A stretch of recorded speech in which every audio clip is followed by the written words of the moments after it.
everybody, and thank you again for joining me for another Origami Thursday with Miss Wynn. Today's video goes out to a very special little kindergarten friend who loves zebras. Today's fold does have a few little tricky moves in there, so remember, you can always pause, you can always stop, or you can always rewind and just keep trying. All right, let's get started. All right, so to get started on our zebra today, you will need one square sheet of paper, one pair of scissors, as well as one marker or crayon or pen or whatever you have to write with. All right, so as most of our activities go, we need to first start by creating all of our diagonal guidelines, our up and down, and our left to right guidelines. So I already have one diagonal created for when I made my square. I will create the other diagonal. And then I'll create the lines that go left to right, as well as up and down.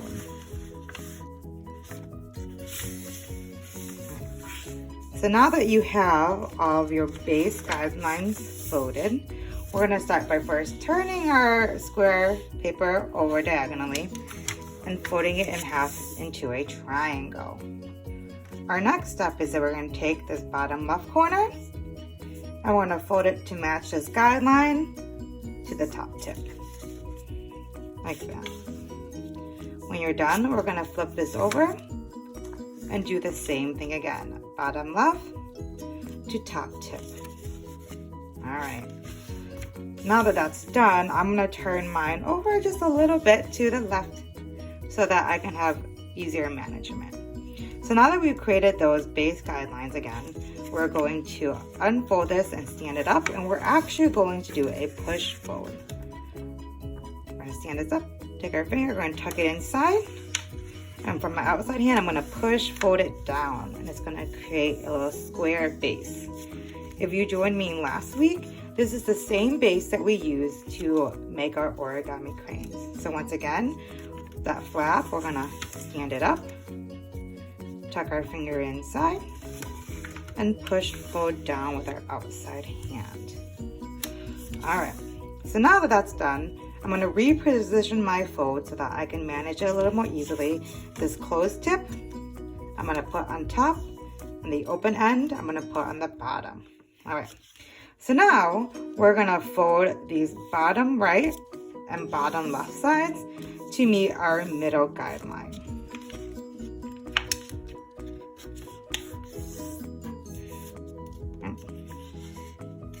And our left side. When I have that done, I'm actually going to grab my marker, and where these two corners up here meet, I'm actually going to put a small little dot there. You see that? All right, now I'm going to flip it over and do it again to the other side. Bottom right to meet the center, and bottom left to meet the center.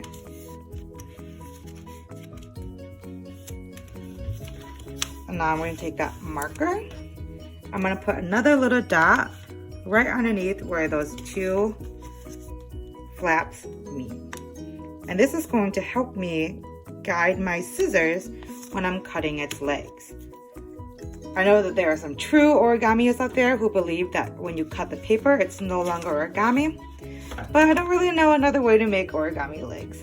So what we're going to do is we're going to unfold those flaps, and I'm going to cut on this guideline from the bottom tip to that little dot.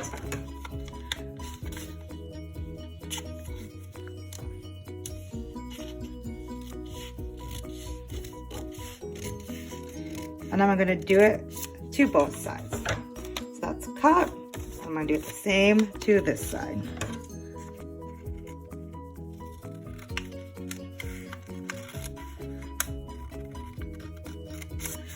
You can see that's where it's cut to. All right, so this part can get a little tricky because you got to do some eyeballing again. But essentially, do you see this dot and this corner? you kind of need to imagine a straight line going all the way across. I'm going to draw in a light one with a pencil just so you can see what I'm talking about.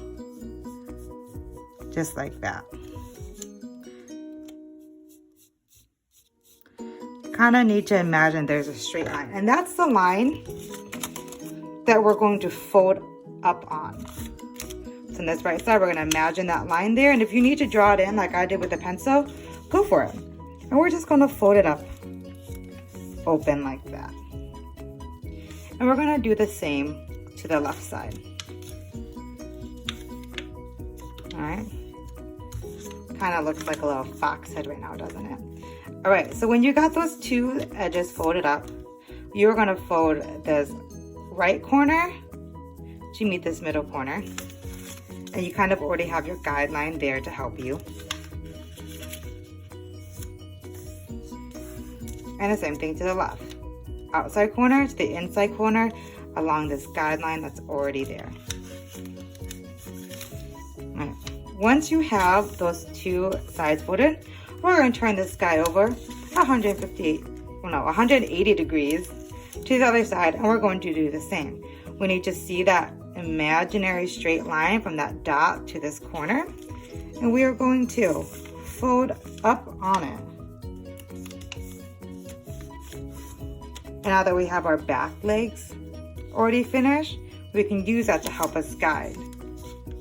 But this flap is going to match that line like that. Just like that. And once you're at this stage, we're just going to fold this outside corner to the middle. And again on the left side, outside corner to the middle. All right. Once you have those last folds completed, you're going to rotate this whole thing 180 degrees. And now you can see that they've kind of make your zebra legs. Next, what you're going to do is you're going to take one side, so I'm going to do my right side, and I'm going to do a guideline fold where I fold it over to meet this straight line right here. Just like that.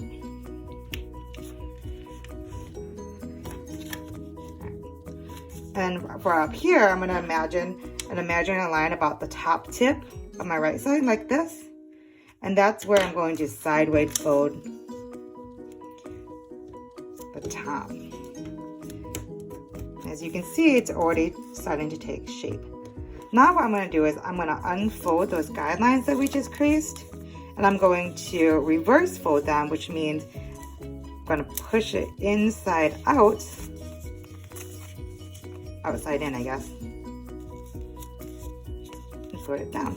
And now you have a zebra head. I'm going to do the same to the zebra tail. See that crease line? I'm going to inverse fold them. You can always kind of open it up and push down. And now you have your zebra tail. And all we've got to do now is just clean it up a little bit, which means we're going to use that same kind of inverse fold up here on the top. And we're just going to fold it back a little bit. We're going to open it up, fold it back, and then it's got kind of a little straight zebra nose. And we're going to do that to all 4 of the zebra feet. We're just going to open it up a little bit, push that little tab inside. And all this does is it creates a bit of a straighter leg bottom that is going to help our zebra stand. Last one, do it one more time. Really nice and close. We're just gonna take our little finger, we're just gonna tap it upwards, create a little straight edge so that our zebra can stand. All right, so all that's left to do now is to grab that marker that you just had and to color our zebra in. And now that you have that zebra colored in, you can stand it up. Let's see if I can do this. And it should be able to stand. Nice. All right, so that's it for this week. All right, so I hope that you guys enjoyed folding this little zebra friend with me. Remember, always let me know what you're thinking and send me some suggestions for next time.